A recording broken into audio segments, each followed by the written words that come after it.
ওয়াকারুজ্জামান সাহেব দেশনেত্রী বেগম খালেদা জিয়া ঐক্যের প্রতীক, খুবই সম্মানিত ব্যক্তি। ওনাকে সম্মান করে না এরকমের মনে হয় যে কোনো দলে লোক থাকতে পারে না, একমাত্র আওয়ামী লীগের মতো ওই রকমের বাজে দলের, মানে একদম বাজে দলের লোক ছাড়া। তার ওখানে গেলেন, বললেন সৌজন্য সাক্ষাৎ, 40 মিনিটের কথা বললেন, কেউ জানে না। ওয়াকারুজ্জামান সাহেব যদি এখন রেডিও টেলিভিশন সেন্টারগুলোকে দখল করে গিয়ে বলেন বিসমিল্লাহির রহমানির রহিম, আল্লাহর অশেষ রহমতে করুণায় আমরা ক্ষমতা দখল করলাম, তো কি হবে? হবে এটাই যে বাংলাদেশের অসংখ্য মানুষ তার সমর্থনে রাস্তায় মিছিল নিয়েও নামতে পারে, এই ধরনের মানসিকতা অপোষণ করে। এবং দেখবেন জামায়াতের আমির সাহেবরা বললেন যে দেশপ্রেমিক শক্তি পরীক্ষিত দেশে সেনাবাহিনী আর হচ্ছে ওনরা, আর কেউ নাই, মানে আমরা ভাইসে আসছি। তা এই যে আলাপগুলো, এর মানে হচ্ছে ষড়যন্ত্র বাহির থেকে করে, আর সেই ষড়যন্ত্রের পোলট আমাদের দেশে সাজে, আর সেটা বাস্তবায়ন করার জন্য আমাদের যথেষ্ট পরিমাণে সাংবিধানিক, আইনি এবং মনস্তত্ত্বগত যথেষ্ট পরিস্থিতি আমাদের রয়েছে। তো কিভাবে মোকাবেলা করব? ডাকসু নির্বাচন গুরুত্বপূর্ণ একটা আলাপ। ওখানকার যে ভিসি তিনি বললেন যে অল্প সময়ের মধ্যেই হয়ে যাবে, খুবই ভালো আলাপ। ডাকসু নির্বাচন নিয়ে কী কথা? যদি এখন ডাকসু নির্বাচন দেওয়া হয় তাহলে বাংলাদেশের সবচেয়ে বড় দল তাদের ছাত্র সংগঠন প্রভাব বিস্তার করবে, অথবা আমাদেরকে আগে দিতে হবে, আর তারাও এটা দিতে চাচ্ছেন না, না পরে হবে। তো মানে ওইরকমই একটা কিছু। তো এর মানে প্রতি বছর ডাকসু নির্বাচন করতে গেলে সরকার একটা ইন্টারিম গভর্নমেন্ট লাগবে। আমাদের দেশের কাঠামোগত কারণেই স্বৈরাচারী এবং ফ্যাসিস্ট মানসিকতায় আমরাও তৈরি হয়েছি। তার কারণ কি? দেখবেন গণতন্ত্র এত ভালো জিনিস, ইউরোপ আমেরিকায় এত ভালোভাবে গণতন্ত্র চলে, আর আমাদের দেশে গণতান্ত্রিক ব্যবস্থা এরকম ফ্যাসিস্ট হয়ে ওঠে। তার মানে হচ্ছে আমরা ভালো না। বাংলাদেশের জনগণ যদি ভালো হইতো তাহলে ইউরোপ আমেরিকার মতো গণতন্ত্র চলতো না। চলছে না কেন? এরকম প্রচার আছে না, বাংলাদেশের মানুষ খারাপ, বাঙালি এরা কোনোদিন ভালো হবে না, মানে এরা ইউরোপে যেয়ে খুব ভালো করতেছে, আমাদের এখানে ভালো হচ্ছে না, এটা প্রচার একদম এস্টাবলিশড আমাদের সবার মধ্যে। কিন্তু ব্যবস্থাটা কি আমরা কখনো বিচার বিশ্লেষণ করে দেখেছি যে ইউরোপের গণতন্ত্র হচ্ছে পরস্পরের মতকে শ্রদ্ধা দেওয়া, জনমতকে শ্রদ্ধা দেওয়া এবং জবাবদিহিতার একটা কাঠামো। আর আমাদের দেশের সরকার ব্যবস্থা কাঠামোটা হচ্ছে এমন, একবার ক্ষমতায় গিয়েও যা খুশি তাই করতে পারে, তারপর রিকল করা তো দূরের কথা, ওর বিরুদ্ধে কথা বললে সেখানে আইনাগর তৈরি করে আমাদেরকে সেখানে ধ্বংস একদম শেষ প্রান্তে নিয়ে যায়। তাহলে আমাদের ব্যবস্থা নিয়ে আলাপ করতে হবে। আসলে না, মনস্তত্ত্বগত দিক থেকে, উন্নত চিন্তার দিক থেকে ইউরোপ আমেরিকা পাশ্চাত্যের থেকে আমরা মোটেই কম নয়, বরঞ্চ আমাদেরকে ওটা শিখাতে বাধ্য করেছে যে ওরাই একমাত্র ভালো, বরঞ্চ আমরা পিছনে। আমাদের দেশে গরিবরা ভিক্ষা করে 10 তলা বিল্ডিং করে, ব্যাপারটাকে আপনি কিভাবে দেখছেন আমি জানি না।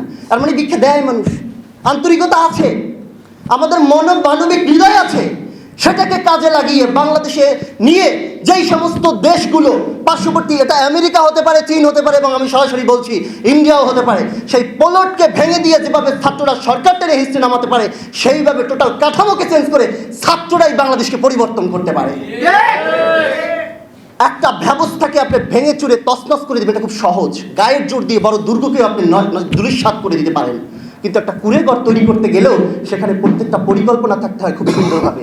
আর সেই পরিকল্পনা এবং কিভাবে করব সেইটা বোঝা পড়ায় যদি আমাদের কোনো রকমের ঘাটতি থাকে, তাহলে আমরা সেই বিদেশি কোনো শক্তির দাবার গুটিই হব।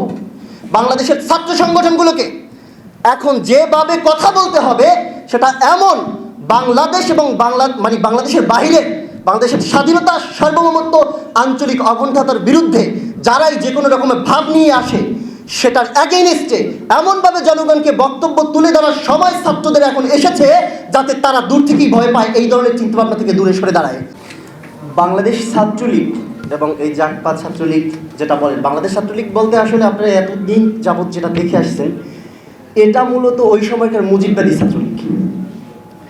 শেখ মুজিবুর রহমানের লেজ হইয়া কাজ করার জন্য, পাকিস্তানের এনএসএফ বাহিনীর মতো কাজ করার জন্য বাংলাদেশে তারা একটা গুন্ডার বাহিনী তৈরি করেছিল, যেটার নাম তারা বাংলাদেশ ছাত্রলীগ নামে আপনাদের সামনে পরিচিত করিয়ে দিয়েছে।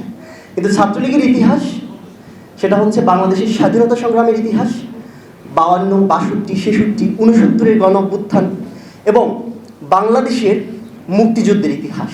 একথা সত্য। পাকিস্তান পরবর্তী বাংলাদেশে বাংলাদেশ ছাত্রলীগের মতো, মানে ছাত্রলীগ এর মতো এত বড় ছাত্র সংগঠন আন্দোলন গড়ে আসলেই ওঠে না। তো সেই ঐতিহ্যবাহী একটা ছাত্র সংগঠন, সেটার একটা রূপ জাকপা ছাত্রলীগ।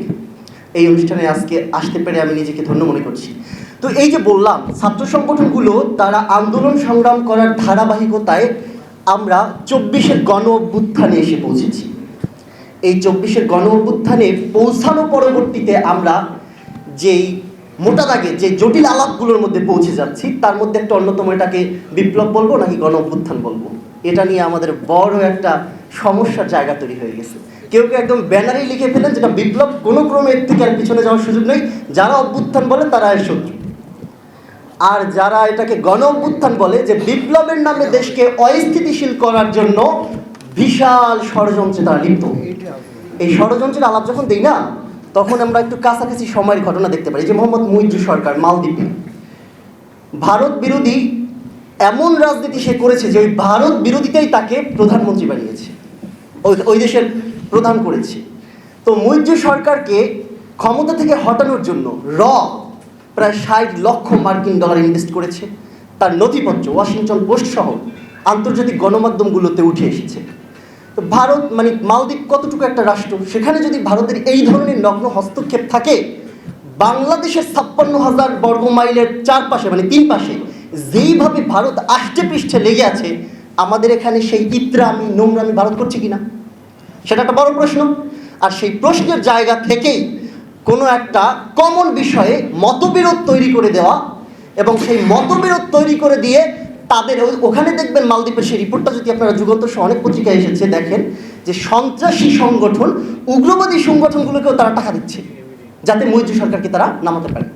তো বাংলাদেশে তো আরও স্বার্থের জায়গা, করিডোর, তারপরে হচ্ছে আমাদের এই যে কি বলে ট্রানজিট, যত আমাদের নদীর ন্যায্য হিস্সা, আমাদের দেশে বাজার বানানো